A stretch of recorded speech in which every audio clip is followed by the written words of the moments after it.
안녕하세요. 오늘은 AR 지수 1점대 책들을 조금 비교를 해보고 싶어요. 왜냐하면 가끔 저한테 문의를 주시는 분들 중에서 우리 아이가 테스트를 봤더니 AR 지수 1점 몇 혹은 뭐 2점 몇이라고 하더라. 그런데 이게 어느 정도인지 잘 모르겠다. 이렇게 말씀하시는 경우 있어요. 그리고 또 그는 뭐 AR 지수 자체에 대한 개념이 없는 경우도 있고요. AR 지수라는 것 자체가 우리나라에서 뭐 만든 개념이 아니잖아요. 우리나라 아이들을 기준으로 뭐 책을 분류한 방식이 아니에요. 미국 회사가 수만 권의 영미권 책들을 분석을 하고 영미권 학생들이 몇 학년 정도면 요 정도, 이 정도 어휘에, 이 정도 문장 길이에, 이 정도 글밥책을 읽더라 하고 분류를 해 놓은 거죠.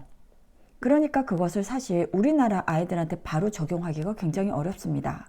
왜냐하면 그 어휘, 문장의 노출 빈도와 노출 그 수준 자체가 영미권 아이들과 우리나라 아이들을 비교할 수가 없잖아요. 그럼에도 불구하고 그 AR 지수라는 것 자체가 굉장히 공신력이 있기 때문에 우리나라에서도 영미권 이렇게 영어 책들은 그 지수를 그대로 적용하기도 하죠. 여하튼 제가 이 AR 지수 1을 예를 들어서 좀 비교를 해보고 싶은 이유는 너무 AR 지수를 너무 믿고 딱 그 지수에 따라서 우리 아이는 AR 1점대는 읽을 수 있대. 그래서 무작정 그 지수만 따라서 읽히기도 조금 적합하지 않은 경우가 있다라는 것입니다. 좀 비교를 해볼게요. 비스킷 같은 책 같은 경우에는 제가 한번 낭독용 책으로 굉장히 추천한 책이에요. 왜냐하면 이 책은 내용도 굉장히 단순하고 반복되는 표현이 굉장히 많습니다. 그리고 그림만 보면은 무슨 뜻인지 좀 알 수 있을 것 같은 그림 의존도가 아직은 높은 친구들한테 적합한 책이에요. 뭐 주인공 여자아이가 이 강아지한테 어디 가니? 뭐 혹은 뭐 하니? 이런 질문이 많고 또는 뭐 하지 말아든지 같이 무엇을 하자든지 혹은 뭐 비스킷이 뭘 하기를 원해요. 이런 식의 문장이 이 전 시리즈를 통해서 굉장히 많이 빈번히 출연합니다. 그렇기 때문에 아이는 이런 책 한 번 읽으면 그 다음 책에서도 굉장히 쉽게 무슨 뜻인지 파악이 가능해요. 글밥도 짧고 문장 길이도 짧고 그 문장의 구성 자체도 단순하고 어휘도 굉장히 쉽습니다. 같은 1단계 책, 이 크리터 책도 굉장히 유명하죠. 그런데 이 크리터 정도도 똑같은 AR 지수 1단계 책이에요. 하지만 이 정도 책만 가도 글밥 수준은 좀 비슷하다라고 느껴질 수 있는데요. 하지만 그럼에도 반복되는 문장의 표현은 현저하게 줄어듭니다. 그냥 이야기가 흘러가는 거예요.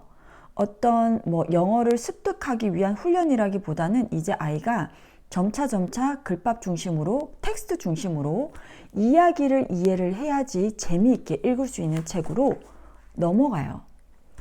방금 보여드렸던 그런 비스킷 책에 비해서는 문장 길이도 좀 길고요.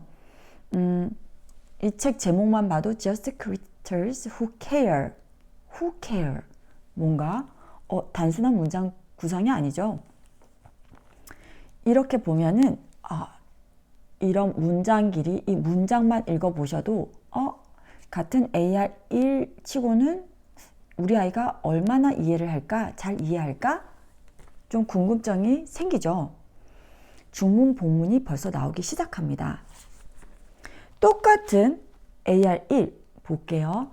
아서 스타터도 굉장히 유명하죠. 뭐 영어책 좀 읽힌다 하는 집에서는 아마 좀 갖추고 있는 경우도 있을 거예요. 아이들한테 인기도 많고 또 그만큼 유명한 책이기도 합니다. 똑같은 AR1입니다. 한번 보시면 나오는 표현이 방금 보여드렸던 또 크리터와는 또 수준이 다릅니다. 글밥도 좀 증가했을 뿐만 아니라 여기 나오는 표현들은 사실 그 영미권에서 사용하는 그런 표현이 많기 때문에 아이가 어휘 수준이 좀 받쳐주지 않는다면 이해하기가 굉장히 어려워요. Heart Mix Up 이라는 제가 책을 예를 들어서 들고 나왔는데, 여기 보면은 이 아서가 자기 과학 숙제를 하다가 이렇게 심장을 만들다가 부러졌어요. 그러면서 My heart is broken 이런 표현이 나오는데, 친구들한테 내 심장이 이렇게 깨졌어 이랬는데 친구들은 그 이야기를 듣고 여자친구한테 뭐 채였나? 이 아이 그 여자친구 때문에 마음이 상했나? 하고 오해를 하거든요. 이런 어떤 반전이 있기 때문에 이 이야기를, 텍스트를 온전하게 이해하지 못하면, 그러니까 그림 의존도가 높아서는 절대로 이 이야기의 재미를 느낄 수가 없어요. 텍스트를 제법 잘 이해를 해야 합니다. 문장 길이나 어휘들도 과연 비스킷과 같은 수준일까? 하고 조금 의심이 될 정도로 AR 지수가 이렇게 같은 AR 지수 1단계 범위 내에서도 이렇게 차이가 클 수 있나? 라는 생각이 들 거예요.